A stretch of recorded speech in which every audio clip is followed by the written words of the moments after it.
મારા વાલા પ્રિયો, આજના સવારના સમયે તમને જોઈને મને આનંદ થાય છે. આજે તમે કેમ છો? તમે સ્વસ્થ છો ને? શું તમે બહાદુર છો? શું ખુશ છો?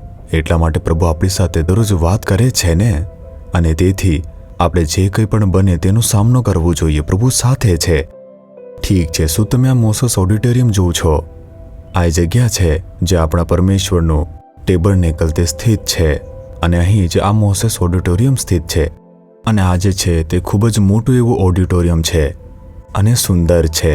આ ઓડિટોરિયમમાં ઘણા યુવાનો માટે, બાળકો માટે, પાસ્ટરો માટે, પ્રભુના સેવકો, તેમની ઘણી સભાઓ થાય છે. આવી રીતે અહીં ઘણી બધી સેવાકીય બાબતો તે પૂર્ણ થાય છે. આવો પ્રાર્થના કરીએ. તે જે કાર્યક્રમ છે તે અહીંથી લાઈવ ટેલિકાસ્ટ થઈ રહ્યો છે. પરમેશ્વરે આ રીતે આ સ્થાનને ખૂબ આશીર્વાદ આપ્યા છે. જ્યારે આ સ્થાન જોશો તમે બધું જોઈ શકો છો. આપણે દરેક વસ્તુમાં પ્રભુના ચમત્કારો જોઈ શકીએ છીએ. તેમણે આપણને એક પછી એક કામ પૂર્ણ કરવા માટે સુંદર માર્ગદર્શન આપ્યું. તેમની સેવા આજે ખૂબ જ ભવ્ય રીતે થાય છે. ઠીક છે, આજે પ્રભુ મને શું કહે છે? શું તમે આમ વિચારી રહ્યા છો? હિબ્રુઓને પત્ર 10મા અધ્યાયનું 35મું વચન. તેથી તમારા વિશ્વાસનો જે મોટો બદલો મળવાનો છે તેને નાખી ન દો.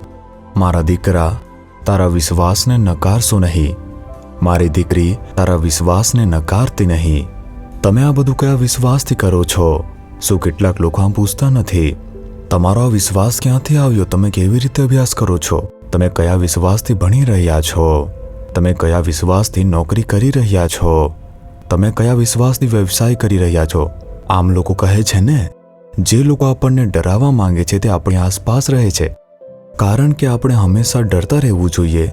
તેના માટે ભય આપણને હંમેશા કેદમાં રાખે છે, અને તેથી શેતાન આપણી અંદર ભય વાવે છે. કહે છે, તમે તે કરી શકતા નથી, તમે સફળ થઈ શકતા નથી, તમે તે પૂર્ણ કરી શકતા નથી, અને તમે આ બાબતની અંદર આશીર્વાદ મેળવી શકતા નથી. તમે નિષ્ફળ થશો, તમે શર્મિંદા થશો, તમે અધવચ્ચે જ અટકી જશો. શેતાન આવા અવિશ્વાસના શબ્દો લાવે છે. શા માટે? તે આપણામાં ભય પેદા કરવા માંગે છે. તે આપણને હંમેશા ડરાવવા માંગે છે. પણ પ્રભુ હંમેશા હિંમત આપે છે કે બહાદુર બનો. હું કેવી રીતે બહાદુર બનું? પ્રભુ સાથે છે ને, તેથી ડરશો નહીં. પ્રભુ સાથે છે. તમે બહાદુર બનો, બહાદુરીથી કાર્ય કરો. તમારે જે કંઈ પણ કરવું પડે છે તે બહાદુરીથી કરો. જો તમે ભણવાની તક મળી છે તે હિંમતથી કરો. તેને સ્વીકારી લો. હું તમને મજબૂત બનાવીશ. શું નોકરી મળી છે તે હિંમતથી તમે કરો. પરિસ્થિતિઓને જોશો નહીં કે શું આવું થશે, શું તેવું થશે. તમે વિશ્વાસથી હિંમત રાખો. જ્યારે વિશ્વાસ રહેશે ત્યારે હિંમત આવશે. તે ભયને દૂર કરશે. પ્રભુમાં વિશ્વાસ રાખો. પ્રભુ ઈસુમાં વિશ્વાસ રાખો. તમને જે ડર લાગે છે તેવું પ્રભુ થવા દેશે નહીં. તે હવે કહે છે બહાદુર બનો. તમે શા માટે ડરો છો? પરમેશ્વર આમ કહે છે, તે તમારા હૃદયમાં ડરને બદલવા માટે, તમને હિંમત આપવા માટે, આશીર્વાદ આપવા માંગે છે. જો તમે ડરો છો, શેતાન તમારા દ્વારા કામ કરી શકે છે. તે ભયના દ્વારા ઘણા બધા લોકોના જીવનને બગાડી રહ્યો છે. તેથી તે એવી પરિસ્થિતિ બનાવે છે જે ભય લાવે છે. તેના દ્વારા તે આપણા જીવનની અંદર જેટલા પણ કાર્યો છે તેની અંદર નુકસાન ફેલાવે છે, દુઃખ ફેલાવી રહ્યો છે, અને તે રોગો પણ ફેલાવી રહ્યો છે. બહાદુર બનવાનો પ્રયાસ કરો. શેતાન શું કરી શકે છે? મારી સાથે રહેલા ઈસુ મોટા છે. આ સમસ્યા વિશે શું કરવું? ઈસુ આ સમસ્યાને દૂર કરશે. આ જરૂરિયાત મારા માટે મોટી છે, પરંતુ પ્રભુ માટે તે નાની છે. આ વિશ્વાસ છે. તે વિશ્વાસ તમને આત્મવિશ્વાસ આપવાનો છે. પરંતુ ભયાનક પરિસ્થિતિઓ આવશે, અને તે સમયે પ્રભુ કહે છે તમારો આત્મવિશ્વાસ છોડશો નહીં. તે સમયે તમારે પવિત્ર આત્માથી ભરપૂર થવું જોઈએ, અને તમારા આત્મવિશ્વાસમાં અડગ રહેવું જોઈએ.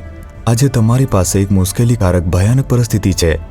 પ્રભુ કહે છે કે મારા પુત્ર, મારી પુત્રી, બહાદુર બનો. આત્મવિશ્વાસ છોડશો નહીં. તે સમયે તમને પુરસ્કાર મળશે. આ શેતાની યુક્તિ છે તમને નબળા પાડવા માટે.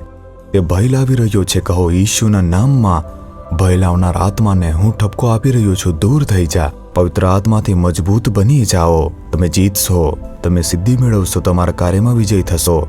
તમે આશીર્વાદ પામશો. મહાન પુરસ્કાર મળવાનો છે. પ્રભુ આ કહી રહ્યા છે. શું તમે હવે કહેશો કે ઈસુના નામમાં હું ભય લાવનાર આત્માઓને ઠપકો આપું છું? જે મારી હિંમતને અસર કરવાનો પ્રયાસ કરે છે તે શેતાન હું ઠપકો આપું છું. અવિશ્વાસના કાર્યો લાવનાર શેતાનના કાર્યોને હું ઠપકો આપું છું.